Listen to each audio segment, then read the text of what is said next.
G'day everyone, Paul Stone here, CEO of Big & Scott, joined today by Daniel Ashton from the Alstonwick office, Salesperson of the Month. Daniel, congratulations. Thank you, back in the hot seat. You've been a very busy boy, and questions may be a little jumbled up today. I'm on a few drugs from a broken collarbone, so it could be This fun. could be interesting, yeah. You're in for a ride.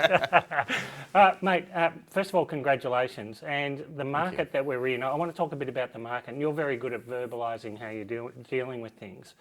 The market hasn't been a pleasant one, and it hasn't been a market where people step into it and things get transacted real quick.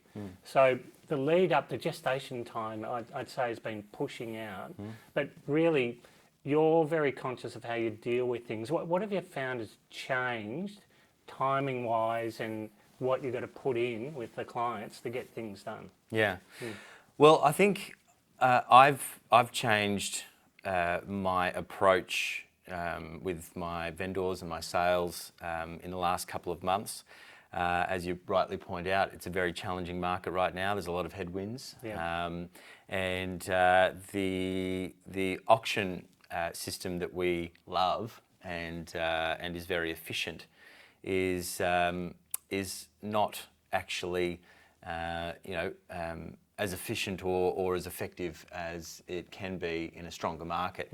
So I've actually reassessed all of that, and I'm telling my clients at the moment, for the most part, unless it's an extenuating circumstance, to go down the path of an expressions of interest campaign, keep it behind closed doors, take away the transparency, because from where I sit, what I'm seeing week in and week out are buyers that are interested in the property but are wanting to sit back, let the property fail at auction, and then try and attack the price. So this is really interesting. This is the real tightrope sort of scenario where, so buyers, if they can, will try to drive prices down, and that is sitting back, like you're saying, or wanting to know what other people are offering. And you use the word transparency, and it's sort of, for lack of other words, that is the word. But it's they just like to sit and hover and strike when they think that it's the worst time for the seller to be selling. So that's a real juggling act to get through that. Seems malicious, but that's the way that the world works. That's the way business works. When you feel that someone's at their weakest, that's when you try and strike. And but of course, our role as advisor to the client is to try and keep and protect our strength. And so from where I sit, I've identified the fact that if we can control the narrative behind closed doors, and there happens to be one good buyer and the rest are opportunistic, we're in a much better place to be controlling the narrative from behind closed doors rather than at auction with barely anyone at the auction and no one doing anything apart from looking up at the sky or down at the ground and with their hands in the pockets. Yeah, because the old days of people will come to you and say, look, I like it, let me know when it gets down to this price.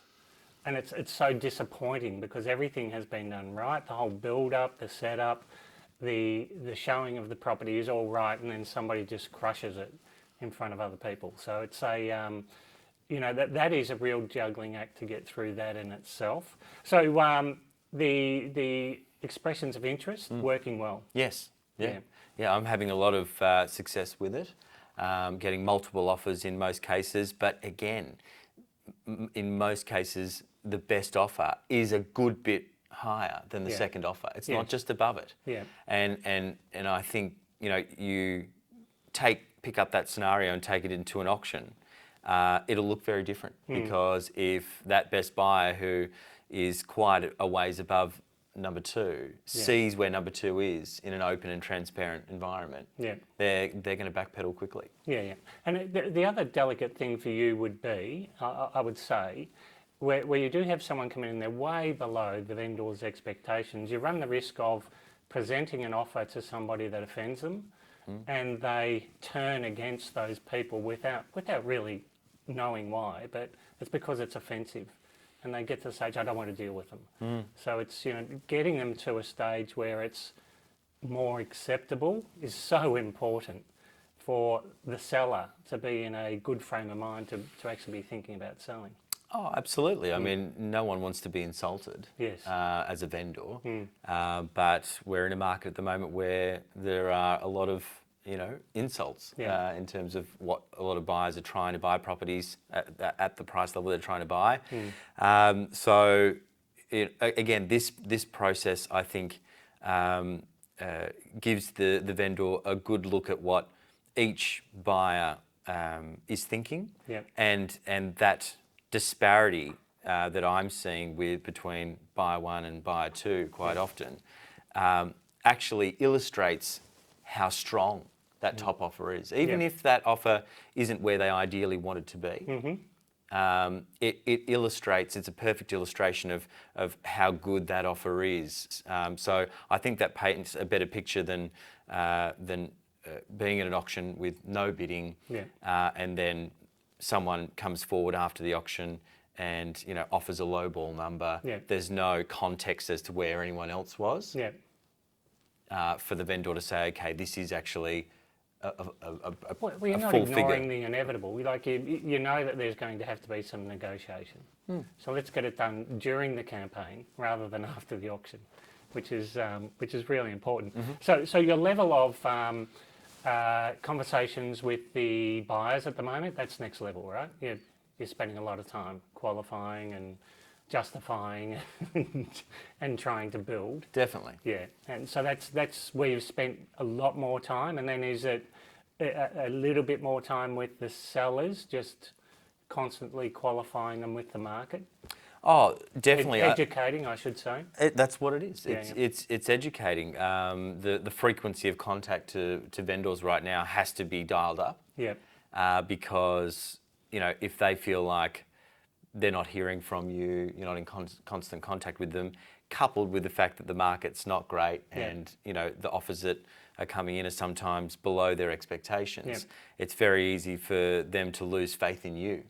And see you as the issue as opposed to just the way the market is. So it's super important to dial up the communication and educate them, and for them to feel like you're doing everything that you can, and what they're being offered at the end of the day is the best that's out there. Yeah, fantastic. Now we're making it seem a little doomy and gloomy at the moment, but let's flip it on its head, and you've got to win the business.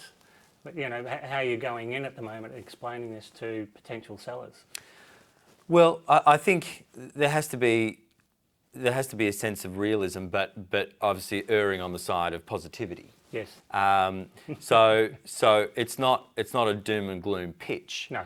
But it's reiterating that it's a strategic pitch that we're giving them. Yes. It's not just one size fits all and we just auction no matter how good or how bad the market is.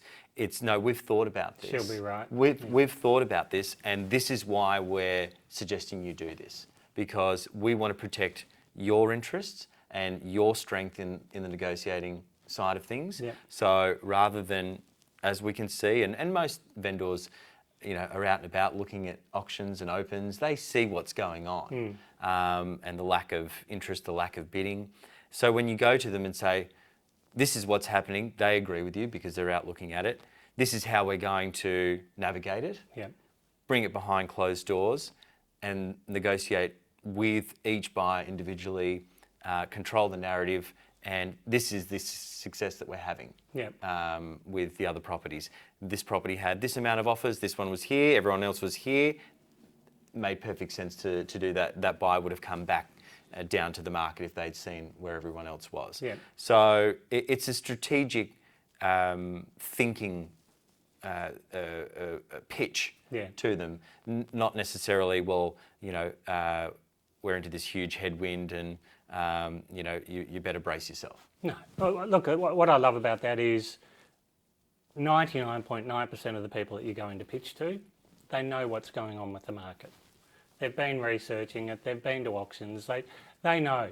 They're just looking for somebody, unfortunately, that will throw a hook which has a big bait on it, and they'll hold them to that. But the reality is you need to have some upfront, not necessarily difficult, but strategic conversations with people.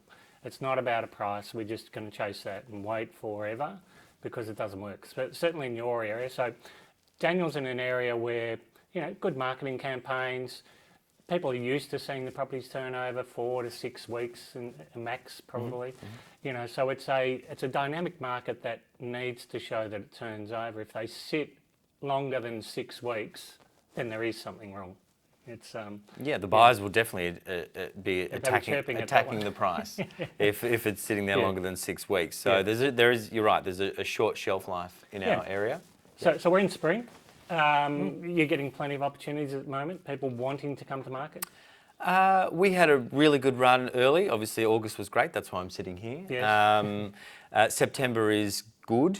October's looking okay to good, I would say. Not a flood of stock. Right. Still, a lot of people calling the investors that are obviously struggling to balance the sheets with land tax and all those other things that are going on. Not all of them actually coming to market though. No, they're measuring. They're measuring. They're calling. They're inquiring. Yeah. But not all of them are coming to market. I think a lot of them are thinking, okay, I'm here talking to you because it looks this way, but it looks this way to everybody, and there's a lot more investor stock on the market, and the prices have softened a little bit in that space. Yeah. So unless they're really struggling and they're up to their neck in making the repayments, a lot of them are saying, okay, let's wait for some rate cuts. Let's see if that improves the sentiment, and if that happens, whether it's in Q1 25 or whenever it might be, let's revisit this idea. So they do want to exit the asset, but they're not just coming on for the most part, straight away thinking, well, whatever you can get me. Yeah, it's funny how the just a whisper of a potential rate cut, everybody starts to hang their head on that one. I'll wait. And now they're saying August next year. It's interesting. My advice for anybody that's stumbled across this video and is thinking about selling, you're always best selling in the current market because you know what it is. Waiting for something doesn't necessarily work. We wait. Well, I mean, as the Reserve Bank's proven to us, they can say one thing and do another. They're very good at doing that. So there is no guarantee that we're going to get a rate cut in Q1 or Q2 or whenever it might be. Look, for the most part, it just comes down to financial situation. If you're a discretionary seller and you've got the ability to hold on, then you might try and pick the market. But holding on if you're up to your neck in payments, would be a risky strategy. Yeah, absolutely. There's a lot here for you guys to learn today, and the big one is having a strategy to deal with particular markets and being able to adjust. I think is a great example of what Daniel's doing at the moment, where he's adjusted to the demands of the market, but more importantly, a system that will get things done. So, mate, congratulations. Thank you. You're doing really well, as always. I'm doing my best. Yeah. And thanks for watching, everyone. Thanks, guys.